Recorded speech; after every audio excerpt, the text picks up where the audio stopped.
बरं हे सरकार इतकं बदमाश आहे, केंद्रातलंही तसंच राज्यातलंही तसंच, यायच्या बुडाले आग लावा लागते असे ऐकत नाही. हे 16,35,000 करोड रुपयाचं कर्ज उद्योगपत्याचं, मुक्या अन्या ते एक अडाणी त्याच्या मागं मोदीच्या मागं लंगलंग फिरत राहते.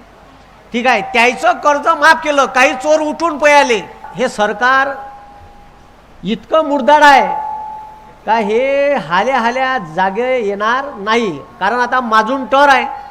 या भारतात जगाचा पोशिंदा माया शेतकरी बाप जगला पाहिजे आणि त्याच्या मनगुटीवर त्याची नड्डी पिसकून जगणारे अनेक लोक त्याच्या भरोशावर मतदान घेतात, नाव बदनाम करतात. असे लोक सत्तेत बसले आहे. आणि आता हे आंदोलन बच्चूभाऊ कडूंनी शेतकऱ्यांना न्याय मिळावा, या देशातील दिव्यांगांना न्याय मिळावा म्हणून राष्ट्रसंत तुकडोजी महाराजांच्या पावनभूमीतून जे रणसिंग फुकला आहे त्याच्याबद्दल मी बच्चूभाऊंना खूप खूप शुभेच्छा देतो. पण हे सरकार इतकं मुर्दाड आहे का हे हाल्या हाल्या जागे येणार नाही. कारण आता माजून टर आहे आणि यायच्या सीटा जास्त आल्यामुळे हे सध्या हवेत आहे. आणि जायच्या भरोशावर म्हणजे बच्चूभाऊंकडं आत्ता मी एक प्रश्न घेऊन गेलो होतो विधानसभेच्या अगोदर. हे देवाभाऊ आहे बाराहाती माझ्यासोबत आले. शेतकऱ्याचे गोरगरिबाचे पैसे घेऊन एक बँक डुबली वर्धेची आणि ते बँक जवळपास 40 करोड रुपये गोरगरिबाचे घेऊन डुबली.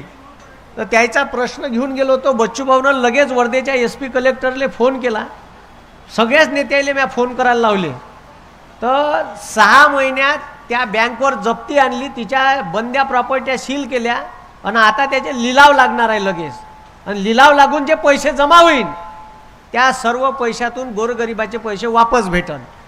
ठीक आहे, आणि त्याच्यासाठी एका झटक्यात फोन लावला. ठीक आहे, कोणतेही ठीक आहे तिथं बा मग नंतर पाहू, ठीक आहे उद्या या असा विषयच नाही.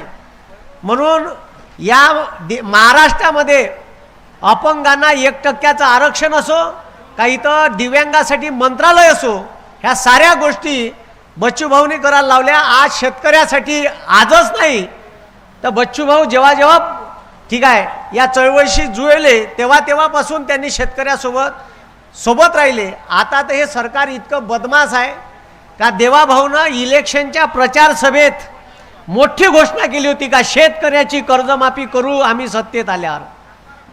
7/12 कोरा करू. पण हे कोरा करणार नाही. आणि आता तर विषयच राहिला नाही आहे. लाडक्या बहिणीचे बी पैसे गायब करणार आहे. आणि तुम्हाला 1 रुपयात विमा होता ना, 1 रुपयाचा विमा बी बंद केला. आता देवाभाऊ म्हणते आम्ही दुसरी काहीतरी व्यवस्था पाहू. अजून काही व्यवस्था आणली नाही. शेतकऱ्याले पीक विमा होता, तो पीक विमा बी 1 रुपयाचा काढून टाकला. बरं हे सरकार इतकं बदमाश आहे, केंद्रातलंही तसंच राज्यातलंही तसंच. यायनं साल्यानं का केलं, यायनं उद्योगपत्याचं मी आता तोच अभ्यासच करून राहिलो होतो. आता मी प्रत्येक वेळेस पाहतो म्हणजे इथून 2 वर्षाच्या अगोदर 3.5 लाख करोड रुपये कर्ज उद्योगपत्याचं माफ केलं, त्याला राईट ऑफ म्हणते. मग मागच्या वर्षी पाहिलं 10.5 लाख करोड. आता तर हद झाली 16,35,000 करोड रुपयाचं कर्ज उद्योगपत्याचं, मुक्या अन्या ते एक अडाणी त्याच्या मागं मोदीच्या मागं लंगलंग फिरत राहते. ठीक आहे, त्याचं कर्ज माफ केलं, काही चोर उठून पळाले. ठीक आहे, मग तो नीरव मोदी असो, म्हणजे मोदी नावात का प्रॉब्लेम आहे का माहीत, तो ललित मोदी असो, मेहुल चोक्सी, हे पुरे भारताचे पैसे घेऊन पळाले आणि इंग्लंडमध्ये जाऊन बसले आहे. हे आपल्या गोरगरिबाचे पैसे घेऊन यायचं कर्ज माफ करता येते. पण आमच्या शेतकरी बांधवाचं खूप झालं तर 1.5 लाख करोड कर्ज असंजी शेतकऱ्यावर. पण शेतकऱ्याचं कर्ज माफ करायला यायच्यापाशी पैसे नाही आणि त्या शेतकऱ्याला कर्जमाफी भेटली पाहिजे म्हणून आंदोलन चालू आहे. या आंदोलनाला माझा पाठिंबा आहे म्हणून मी इथं आलो. शेतकऱ्याचं पोट आहे, ज्याची जळते त्याला कळते. ठीक आहे, ज्याची जळतच नाही त्याला का शेतकऱ्याच्या भावना कळण. आणि म्हणून हे सरकार काही शेतकऱ्याच्या बाजूचं नाही आहे. आता हद झाली, मोदी साहेबांना हमी भाव जाहीर केले, माहिती आहे का. बरं, आमच्या देशात अशी व्यवस्था नाही का शेतकऱ्याचे हमी भाव जाहीर केल्यावर शेतकऱ्याच्या मालाले हमी भावात जर भाव नाही भेटला तर का करायचं. तर त्याचे म्हणते का तुम्ही नाफेडले का, मग तुरी नाफेडले नाही विकाले तर नाफेडवाले म्हणते बारदाना नाही आहे. आणि सिमेंटच्या रोडवर टाकाले साल्या ट्रकनं बारदाना येते. म्हणजे एवढे दुनियाभराचे नौटंकीबाज करते. म्हणे एका सातबाऱ्यावर एकच ट्रॅक्टर कापूस घेता येते. म्हणजे इतके बदमाश आहे. हमी भाव जाहीर करता कायच्यासाठी मग. आता तांदूळ आहे ना, तांदूळ आता त्या भंडाऱ्या गडचिरोलीमध्ये एकच पीक पिकते जी तांदूळाचं, त्या तांदूळावर किती भाव वाढवले मोदीने माहीत आहे का, 69 रुपये. मी म्हणलं बरं आपल्या सोयाबीनवर किती भाव वाढ केली माहीत आहे का, 8%. 8% सोयाबीनवर हमी भावावर 8% वाढ केली. आणि महागाईचे दर 9 न 10% आहे. आपलं पोट्ट जगन कसं.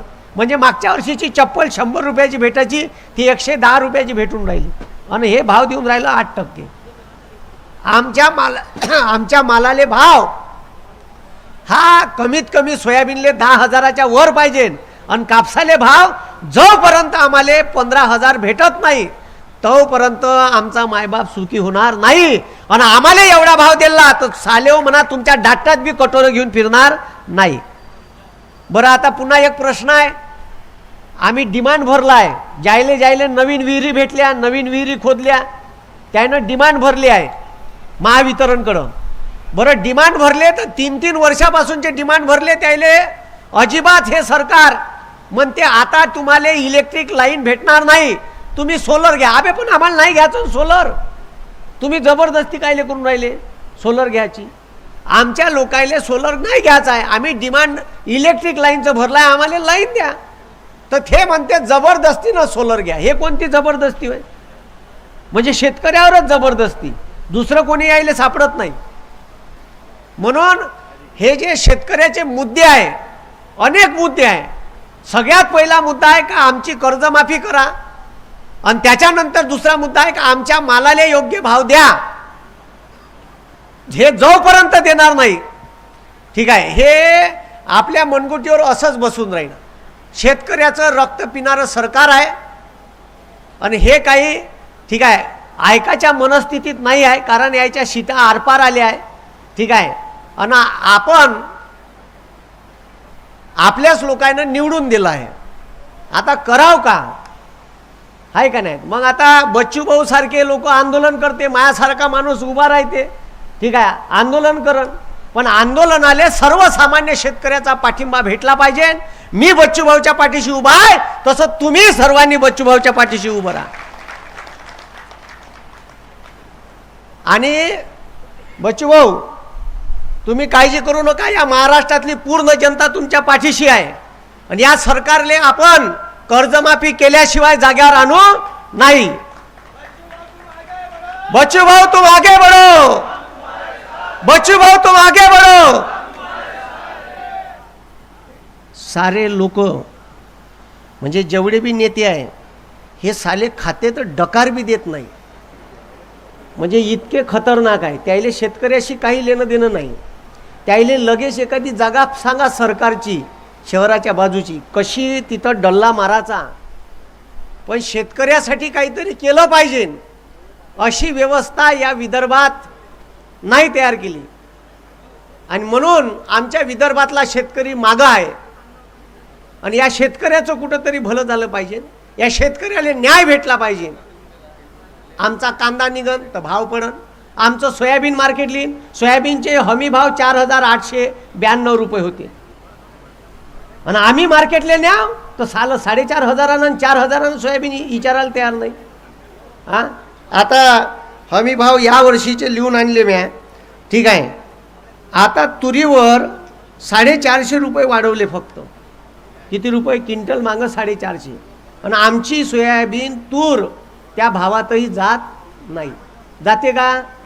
हमी भाव फक्त नावाले आहे. मग असं काही तर करा का कमीत कमी तुम्ही हमी भाव ठरवतात आमचा माल. आणि एकच मायबाप आहे कास्तकार, जो त्याच्या मालाचे भाव तो ठरवू शकत नाही.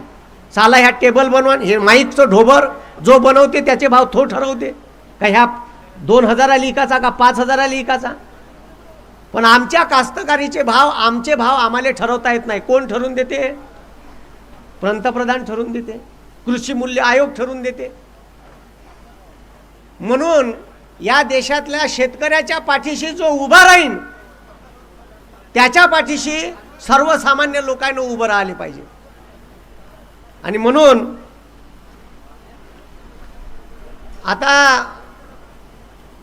मी अनेक लोक माझ्याकडे प्रश्न घेऊन येते, अनेक प्रश्न येतात. ठीक आहे, आता शेतकऱ्याचं वीज बिल माफ केलं बरोबर इलेक्शनच्या अगोदर.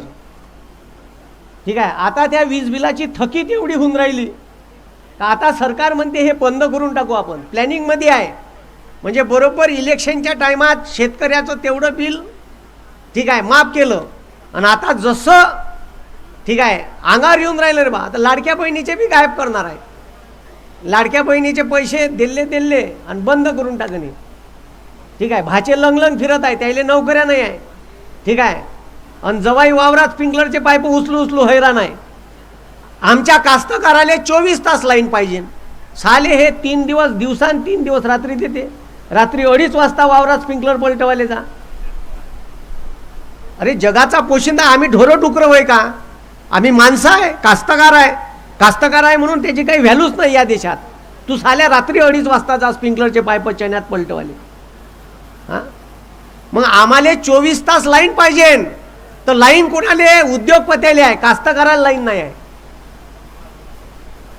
आमच्या वावरात रोई येईन, डुकरं येईन रात्री. आमच्या वावरात वाघ येईन. आता त्या मागं ह्या शिंदेवाईले चंद्रपूर जिल्ह्यात एका दिवशी 4 बायावर हमला केला. 4ही बाया मेल्या, 4ही बाया मेल्या एकाच दिवशी. आता मला सांगा, वाघ यायचा येऊन राहिला आमच्या वावरात, तिकडून साला करंट लावला आणि मेला तर कास्तकार जेलमध्ये. अबे पण तुया वाघ होय, तू बांधून ठेव तुया खुट्याले, माया वावरात येऊन राहिला ना तो. आता जंगली जनावरांचा एवढा त्रास झाला आहे शेतकऱ्याले, मग एक तर कुंपण तरी लावा तुमच्या जंगलाच्या बाजूनं, ते बी नाही. कास्तकाराच्या दुनियाभराच्या समस्या आहे, पण सरकार ऐकायला तयार नाही. सरकार मस्त मशगूल आहे. आणि हे कसं सरकार आलं हे तुम्हाला माहीत आहे. ठीक आहे, आता या देशात कशा पद्धतीनं इलेक्शन झालं. ठीक आहे, डाटा मागितला तर इलेक्शन आयोगाची चापलुसी कोणी भलतंच करून राहिलं, आकडेवारी भलतीच सांगते. ठीक आहे, म्हणते खोटे बोलते, उत्तर आहे नाही. म्हणून जो माणूस शेतकऱ्याच्या हिताचा बोलन, जो माणूस गोरगरीब कष्टकऱ्याच्या बाजूने उभा राहील, जो माणूस दिवांग्याच्या बाजूने उभा राहील, अशा बच्चू भाऊच्या मागं आपण सर्वांनी ठीक आहे छाती ठोकपणे उभं राहिलं पाहिजे. म्हणून मी तर बच्चू भाऊच्या आंदोलनाला पाठिंबा द्यायला आलो. ठीक आहे, आज आमच्या पार्टीचाही वर्धापन दिन आहे, पण मी तिथं गेलो नाही. ठीक आहे, मी इकडं आलो कारण त्याच्यापेक्षा हे महत्त्वाचं काम होतं. ठीक आहे, कारण मी कास्तकाराचं पोट्ट आहे, माझा बाप कास्तकार आहे, मी शेती करतो. ठीक आहे, म्हणून मला साऱ्या उठारेटा कास्तकाराचा माहीत आहे का कुठं दुखते. आणि जेव्हा एवढी मेहनत करून जर त्याला भाव नसेल भेटत तर त्या कास्तकारानं पोरीचं लग्न कसं करायचं, पोट्ट्याचं शिक्षण कसं करायचं. अरे 12वी पास झालं पोट्ट, 10वी पास तर 1.5 लाख न 2 लाख रुपये फी आहे जी, कुठून भरायची त्यानं. हां, कवा कवा गाडीत पेट्रोल टाकायला पैसे नाही राहत. त्या शेतकऱ्यानं करायचं का, व्यथा मांडायची कोणापाशी. बरं नेत्यापाशी जाव तर नेते टिंगल उडून देते कास्तकाराची, कोणताही मुद्दा घेऊन गेले तर वेळ देणार नाही, वेळ दिला तर वेळ मारून नेते. म्हणून हे लक्षात घ्या का असे नेते फार कमी होतात बच्चूभाऊ सारखे. म्हणून मी आज बच्चूभाऊच्या पाठीशी आहे, बच्चूभाऊच्या सोबत आहे आणि या आंदोलनाला माझा पाठिंबा आहे आणि तुमचाही पाठिंबा असाच राहू द्या. ठीक आहे, हे आंदोलन यशस्वी झाल्याशिवाय राहणार नाही. ठीक आहे, मी जमलं तर वर्धेत चालू करतो. ठीक आहे, हे महाराष्ट्रभर पेटलं पाहिजे. यायच्या बुडाले आग लावा लागते, असे ऐकत नाही हे. ठीक आहे, असे नाही ऐकत हे. यायच्या बुडाले जोपर्यंत आग लागत नाही हे आंदोलन महाराष्ट्रभर पेटणार नाही. तोपर्यंत हे जागे होणार नाही. मागं एक आंदोलन केलं होतं मी त्या कॉन्ट्रॅक्ट भरतीच्या विरोधात, ठीक आहे. तर आंदोलन बी तसंच. मग म्या काय केलं, पहिले मोर्चा काढला 10,000 पोट्याचा. सरकार ऐकायला तयार नाही. मग 4 दिवस 6 दिवस बसलो धरणे आंदोलन, ऐकलं नाही. मग कायचं म्या आणले, ठीक आहे, गॅस सिलेंडर सगळ्या पोट्याले दिले दुकानं टाकून. मोदी चायवाला, रिकाम टेकडा चिवडा सेंटर, बेरोजगार पकोडावाला, आणि तिथं लावले मोदीचे कार्टून, देवाभाऊचं कार्टून, एकनाथ भाऊचं कार्टून, अजित भाऊ दिल्ले पेलून. आणि दुसऱ्या दिवशी देवेंद्र फडणवीस वर्दीत येऊन राहिला होता. मला पोलिसांना एवढा दबाव आणला, रात्री 12:30 वाजता SP-नं बोलावलं वर्धेच्या ऑफिसमध्ये. गेलो, म्हणे ते कार्टून काढा म्हणे. बोले आपकी तारीख खत्म हो गई, बोले आंदोलन की, हो उठा डालो. बोले मैं म्हणलं उठेंगे नहीं सर. तो मैंने फिर हमको कुछ करना, मतलब मेरे को डाल दो जेल में. तो नहीं तो मैंने मग कार्टून तरी काढा. मैं म्हणलं कार्टून भी निघणार नाही साहेब. तो यार कुछ करो बोले. मैं म्हणलं 40 लाख बच्चों का सवाल है महाराष्ट्र के, ठीक आहे. तुम्ही 238 गव्हर्नमेंटच्या वेगवेगळ्या क्षेत्रातल्या परीक्षा न घेता तुम्ही कॉन्ट्रॅक्ट बेसवर करून राहिले, सरकारी नोकऱ्या बंद करून राहिले. म्हणजे ह्या पोट्यानं आत्महत्या करायची का म्हणलं. म्हणलं सर आंदोलन की तारीख गई तो भी मेरा आंदोलन चालू रहेगा म्हणलं. मग कलेक्टरनं बोलावलं पुन्हा लगेच. तिथून नाही येत तर कलेक्टर ऑफिसला गेलो. कलेक्टर साहेबही चांगले, SP साहेबही चांगलेच होते, ठीक आहे. तो म्हणे काहीतरी करा म्हणे. मी म्हणलं संध्याकाळ पुरते बॅनर काढतो, सकाळी पुन्हा लावीन, ठीक आहे. तुमचं म्हणणं एवढंच आहे ना, ठीक आहे. जास्त दबाव आणला म्हणलं तर मला उचलून टाक जा, का प्रॉब्लेम आहे, ठीक आहे. म्या सकाळी पुन्हा बॅनर लावले आणि आंदोलन चालू केलं. आणि मग झालं मी गांधी पुतळा असा समोर हाय टाकायला गेलो, तेवढ्या वेळात पोलीसवाले आले आणि माझे कार्टून फाडून टाकले. जे धावत गेलो आणि झगडा गेला साल्यासोबत, ठीक आहे. आता पोलीसवाल्यावर वरून दबाव असन देवाभाऊचा, कारण देवाभाऊ तिथं पुतळ्याला हार घालायला येणार होता. मग म्हणलं येऊ द्या देवाभाऊले, बसावे म्हणलं पोट्यावर रस्त्यावर. भोकात गेलं कामधाम, ठीक आहे. जे पोट्याले बसवलं रस्त्यावर. आणि मग कायचं, मग ते आता मी ते काही करणार नव्हतो, त्यानं अगाऊ कारभार केला. माय कार्टून फाडले आंदोलनातले. मग कायचं बसलो रस्त्यावर. मग देवाभाऊ तिकडून पयाला उठून बाहेरून. तर हे जे आहे, जो रस्ता ज्याचं उद्घाटन व्हायचं आहे त्याच्यावरची माती काढली, देवाभाऊ तिकडून सेवाग्रामला गेला. त्या दिवशी गांधी जयंती होती, 2 तारखेची गोष्ट आहे. तर यायले अशाच पद्धतीने मग ते आंदोलन महाराष्ट्रभर पेटलं. मग त्यानं तो GR मागं घेतला, ठीक आहे. असे बदमाश आहे हे, ठीक आहे. तर हे, ठीक आहे, आंदोलन महाराष्ट्रभर पूर्ण ठिकाणी पेटायला पाहिजे. यायनं जे घोषणा केली सब फोकणाडे आहे, म्हणजे दाढीवाल्यापासून फोकणाड्यात आणतात हे लंबाल्या, ठीक आहे. तिथपासून तर इथपर्यंतच्या दाढीवाल्यापर्यंत फोकणाड्याच आहे पुऱ्या, ठीक आहे. शेतकऱ्याची कर्जमाफी बोलले ते दिली का नाही. 2 कोटी रोजगार थोय नाही. 15 लाख रुपये तुमच्या अकाउंटला येणार होते, ते नाही. बरं स्वित्झर्लंडच्या बँकेतले पैसे आणणार होते, तर स्वित्झर्लंडच्या बँकेत अजून पैसे वाढले, म्हणजे भ्रष्टाचाराचं प्रमाण वाढलं भारतात, ठीक आहे. हे समजून घ्या तुम्ही. आणि ह्या आपल्या सर्वसामान्य लोकांचा पैसा आहे, ठीक आहे. बँका भारतामध्ये 26 नॅशनलाइज बँका होत्या, मोदीनं 12 ठेवल्या फक्त. किती ठेवल्या? इंदिरा गांधीनं बँका राष्ट्रीयकरण केल्या होत्या. कायच्यासाठी? गोरगरीब कष्टकरी शेतकऱ्याला कर्ज भेटलं पाहिजे. आणि ह्या बापू इकाले काढून राहिला. म्हणून आपण अशा लोकांच्या मागं राहा, असा नेता पुन्हा होणे नाही, ठीक आहे. ते ज्या बाजून लढून राहिले, ठीक आहे, त्याची बाजू आपण अजून भक्कम करायला पाहिजे. आणि आम्ही, ठीक आहे, लगेच काही दिवसात वर्धेत हे आंदोलन करतो, ठीक आहे. आणि बच्चू भाऊला, ठीक आहे, मी पाठिंबा देतो, आमचा पाठिंबा जाहीर करतो. आणि तुमच्या सर्वांची साथ अशीच बच्चू भाऊला राहू द्या. एवढंच बोलून मी थांबतो. धन्यवाद. जय हिंद, जय महाराष्ट्र. इन्क्लाब, इन्क्लाब. बोला भारत माता की, भारत माता की. देश विदेशातील प्रत्येक घडामोडींचे लाईव्ह अपडेट मिळवण्यासाठी आता साम टीव्हीच्या सर्व सोशल मीडिया प्लॅटफॉर्मला लाईक, फॉलो आणि सबस्क्राईब करा.